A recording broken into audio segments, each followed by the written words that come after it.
जय Hind friends, myself Rohit and welcome to our foot lab classes.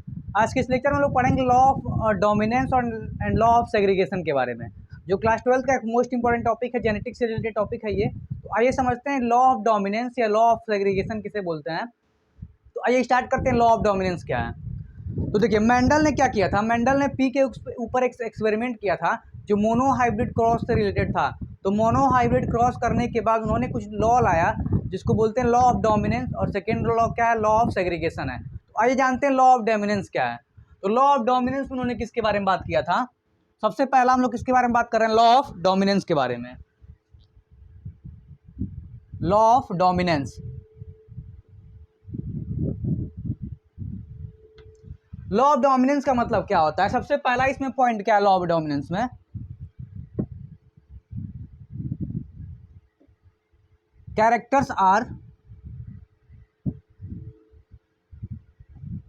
Controlled by और discrete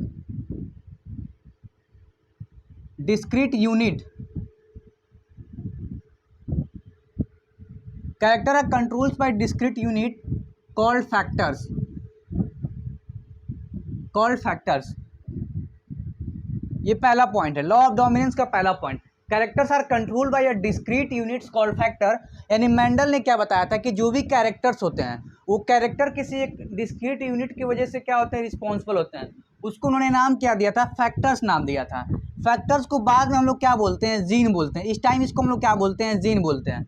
यानी उन्होंने क्या बताया, सिंपल चीज समझिए। जैसे मान के चलिए यहाँ पे अगर कोई प्लांट का एग्जाम्पल है, जैसे मान के चलिए कोई प्लांट का हम लोग एग्जाम्पल ले रहे हैं, तो वही पी प्लांट लेते हैं। या पी प्लांट छोड़िए, कोई कलर, हेयर का कोई कलर है। अगर हेयर कलर है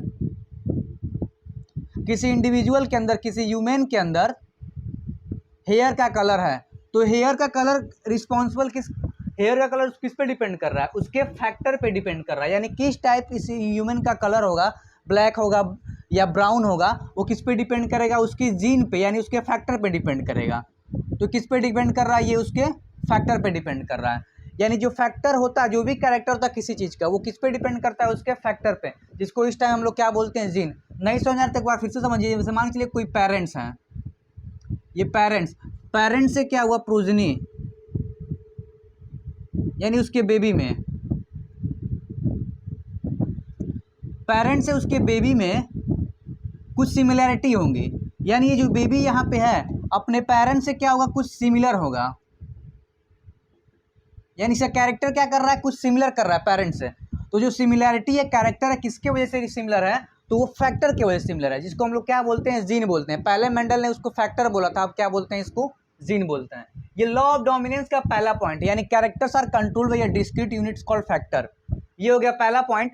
और इसी के अंदर दूसरा पॉइंट क्या है समझिए।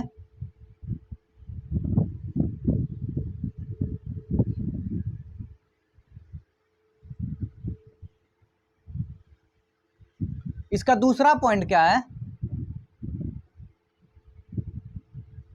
Factors occurs in pairs. यानी जो फैक्टर्स होते हैं वो पेयर्स में होते हैं। यानी जो फैक्टर्स पाए जाएंगे, जो भी होगा फैक्टर्स, वो किस में पाया जाएगा? पेयर्स में। सपोज करिए कि हम लोग जीन के बारे में बात कर रहे हैं, यानी मेंडल ने पहले फैक्टर के बारे में बात किया था, हम लोग क्या समझते हैं उसको? जीन। तो जीन का क्या होगा? पेयर होगा। अब इसको समझिए कैसे पेयर होगा। ध्यान से देखिए, अगर हम लोग पी प्लांट का एग्जांपल लेते हैं, किसका एग्जांपल लेते हैं? पी प्लांट, जो मटर के ऊपर मेंडल ने एक्सपेरिमेंट किया था, अगर उसी का एग्जांपल लेते हैं, तो मान के चलिए यहाँ पे कोई पी प्लांट है, पी प्लांट है, पी प्लांट यहाँ पे मान के चलिए कोई है, ये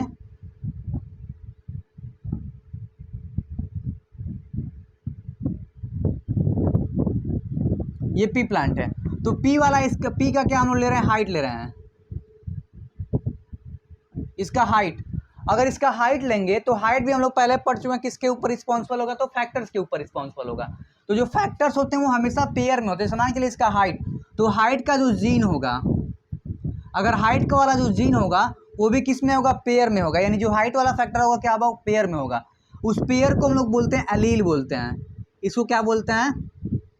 एलील बोलते हैं। देखिए एलील क्या है। जैसे मान के चलिए यहाँ पे कोई हाइट वाला जीन है, हाइट वाला जीन यानी हाइट वाला फैक्टर है, तो हाइट इसमें हम लोग पहले पढ़ चुके हैं। उसका जो जीन होगा, यहाँ पे देखिए उसका क्या है? ये जीन है।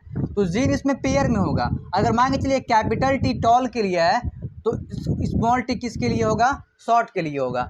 दोनों मिला करके क्या है, एक जीन है, दोनों मिला करके क्या है, एक जीन। दोनों को हम लोग अलग अलग लेंगे तो क्या बोलेंगे, एलील। ये भी एक एलील है, ये भी क्या एक एलील है, और इसको दोनों को मिला के क्या बोल रहे हैं हम लोग, जीन बोल रहे हैं। तो ये जो जीन था कौन सा वाला, दोनों किसके लिए है, दोनों हाइट के लिए है। यानी जो हाइट वाला कैरेक्टर है, वो जो हाइट वाला कैरेक्टर जो फैक्टर रिस्पॉन्सिबल है वो किस में होता है, पेयर में होता है। उसके दो पेयर होते हैं जिसको हम लोग क्या बोलते हैं, एलील बोलते हैं। तो ये पॉइंट क्लियर हो गया कि फैक्टर जो भी होते हैं जो कैरेक्टर के लिए रिस्पॉन्सिबल होते हैं, जो जीन जो भी होते हैं जो कैरेक्टर के रिस्पॉन्सिबल होते हैं, वो हमेशा पेयर में होते हैं। दो एलील होंगे यहाँ पे। जैसे मान चलिए यहाँ पे कैपिटल टी स्मॉल किसके लिए, टॉल के लिए, तो स्मॉल टी किसके लिए है, शॉर्ट के लिए। लेकिन दोनों किसके लिए रिस्पॉन्सिबल है, हाइट के लिए। तो जो कैरेक्टर हाइट वाला है वो दोनों जीन पे रिस्पॉन्सिबल है, उस दोनों जीन किसमें है, पेयर में है। उस पेयर को क्या बोल रहे हैं हम लोग, एलील बोलते हैं। ये हो गया। अब देखिए तीसरा पॉइंट इसका क्या है, तीसरा फैक्टर इसका लॉ ऑफ डोमिनेंस का तीसरा लॉ क्या है, थर्ड रूल। इफ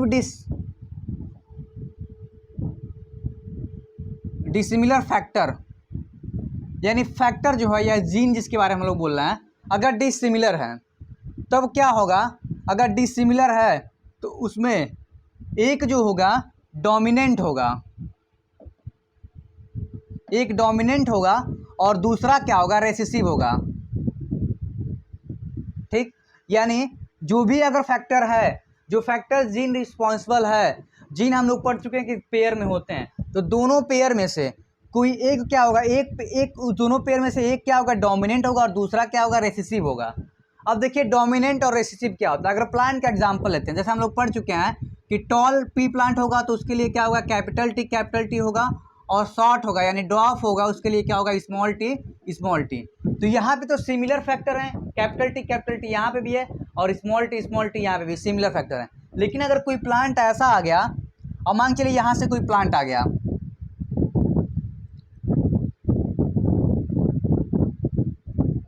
ये कोई पी प्लांट है, मटर का पौधा है ये, और इसका फैक्टर क्या है, हाइट वाला, कैपिटल टी है।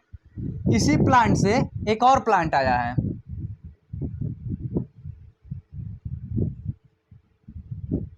यानी इस प्लांट का दूसरे प्लांट से हम लोग क्या किए हैं, यहाँ पे क्या किए हैं, पॉलिनेशन करवाए हैं।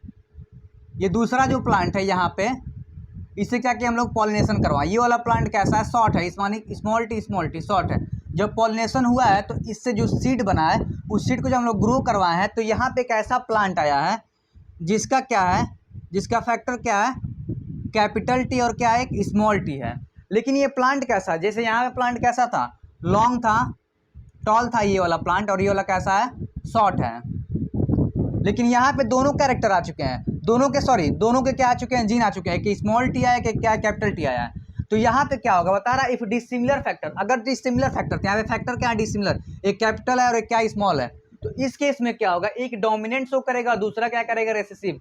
यानी ये जो कैपिटल टी वाला है, इसी की वजह से प्लांट कैसा हो गया, टॉल हो गया। लेकिन होना कैसा चाहिए था, एक कैपिटल टी था, एक स्मॉल टी होना था, तो एक शॉर्ट वाला था, एक लॉन्ग वाला था। उसके हिसाब से ये प्लांट कैसा होना चाहिए था, एवरेज होना चाहिए था। लेकिन एवरेज नहीं हुआ, यहाँ पे क्या हुआ, टॉल हुआ। तो वही चीज़ें बता रहा है कि अगर डिसिमिलर फैक्टर रहेंगे तो डिसिमिलर फैक्टर में एक डोमिनेंट शो करेगा और एक क्या शो करेगा, रेसेसिव।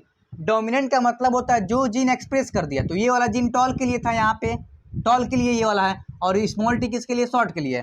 तो कैपिटल टी वाला जो टॉल वाला जीन था वही शो किया है, तो इसीलिए ये क्या हो गया, डोमिनेंट हो गया। ये वाला जो टी है क्या हो गया, डोमिनेंट हो गया, और दूसरा वाला शो नहीं किया, ये क्या हो गया, रेसेसिव हो गया। यानी जब भी दो डिसिमिलर फैक्टर्स आएंगे तो उसमें एक वाला रिस्पॉन्सिबल होगा उसके कैरेक्टर के लिए और दूसरा रिस्पॉन्सिबल नहीं होगा। तो उसी को बोलते हैं डिसिमिलर फैक्टर में एक क्या होगा, डोमिनेंट, और एक क्या होगा, रेसेसिव। जो अपना जीन एक्सप्रेस कर दिया, जो कैरेक्टर शो किया उसको डोमिनेंट बोल रहा है, और जो नहीं शो किया उसको क्या बोल रहे हैं, रेसेसिव बोल रहे हैं। यानी स्मॉल टी रेसेसिव हो गया और कैपिटल टी क्या हो गया, डोमिनेंट हो गया। तो ये तो बात थी लॉ ऑफ डोमिनेंस के बारे में, यानी लॉ ऑफ डोमिनेंस के बारे में हम लोग पढ़ चुके हैं। अब हम लोग बात करेंगे लॉ ऑफ सेग्रीगेशन क्या होता है। तो आइए देखते हैं लॉ ऑफ सेग्रीगेशन क्या होता है।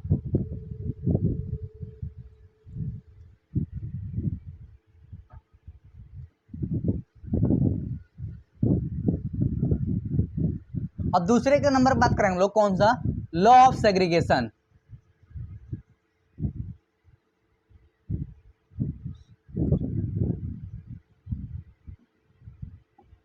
अब देखिए लॉ ऑफ सेग्रीगेशन क्या बताना चाहता है। सेग्रीगेशन का सबसे पहले मतलब मीनिंग समझिए क्या होता है। सेग्रीगेशन का मतलब होता है सेपरेशन।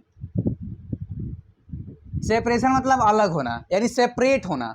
तो लॉ ऑफ सेग्रीगेशन किस पे फॉलो होता है, तो गैमीट जब बनती है, यानी मेंडल ने बताया था कि लॉ ऑफ सेग्रीगेशन में क्या होता है कि जब भी गैमीट के फॉर्मेशन होती है, जब गैमीट बनेगा तो उसमें से दो फैक्टर जो थे, जो एलील थे, उस दोनों एलील में से कोई एक ही एलील गैमीट में पास करेगा, दोनों एलील एक साथ पास नहीं करेंगे, उसी को बोलते हैं लॉ ऑफ सेग्रीगेशन। तो आइए समझते हैं बातें क्या हो रही हैं। जैसे मानेंगे, चलिए यहाँ पे हम लोग बात किए थे इसमें अगर मान लीजिए मटर का प्लांट ही हम लोग ले रहे हैं, या मटर का प्लांट छोड़िए, कोई चलिए मटर का प्लांट ले लीजिए। अगर मटर का प्लांट ले रहे हैं हम लोग, पी प्लांट ले रहे हैं, पी प्लांट, तो यहाँ पे क्या होगा, अगर यहाँ पे प्लांट कैसा है, टॉल है, ये जो प्लांट है कैसा है, प्लांट यहाँ पे क्या है इसका, ये टॉल है, ठीक, टॉल है, लेकिन इसका जो गैमीट जो एलील है क्या है, टॉल, जो हाइट वाला एलील क्या था, कैपिटल टी था और स्मॉल टी था, लेकिन तभी भी क्या हुआ है, पौधा ये कैसा हुआ है, टॉल हुआ है। तो ये दोनों इसके क्या है, फैक्टर्स यानी जीन है। कौन से जीन है ये, हाइट वाले इसके क्या है, जीन है। इन दोनों जीन को हम लोग क्या बोलते हैं, एलील बोलते हैं। तो अब देखिए इन्होंने क्या बताया था, जब गैमीट का फॉर्मेशन होगा, यानी जो इसकी सेल है डिवाइड करेंगे, इस सेल के अंदर कैपिटल टी या स्मॉल टी है, जब ये डिवाइड करके गैमीट बनाएगा, तो गैमीट बनाने के लिए क्या करता है, ये मियोसिस करेगा। जब ये मियोसिस करेगा तो इस दोनों एलील में से कोई एक ही एलील गैमीट में जाएगा, दोनों एलील नहीं जाएंगे। तो मियोसिस जब फर्स्ट होता है तो पता है आपको कितने सेल बनेंगे, 2 सेल बनेंगे इस सेल से। तो इस दोनों सेल में कैपिटल टी एक में जाएगा और स्मॉल टी एक में जाएगा, इसी को बोलते हैं लॉ ऑफ सेग्रीगेशन। सेग्रीगेशन का मतलब होता है कि दोनों एलील क्या हो रहे हैं, सेपरेट हो रहे हैं। एक एलील इसमें चला गया और दूसरा एलील किस में आ गया, इस वाले में आ गया।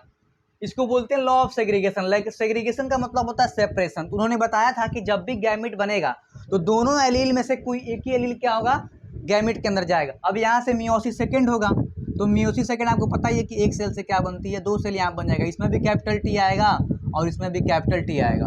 और इसी तरह मियोसिस सेकेंड इसमें भी होगा, तो इसमें भी क्या होगा, स्मॉल टी आएगा, इसमें भी क्या आएगा, स्मॉल टी आएगा।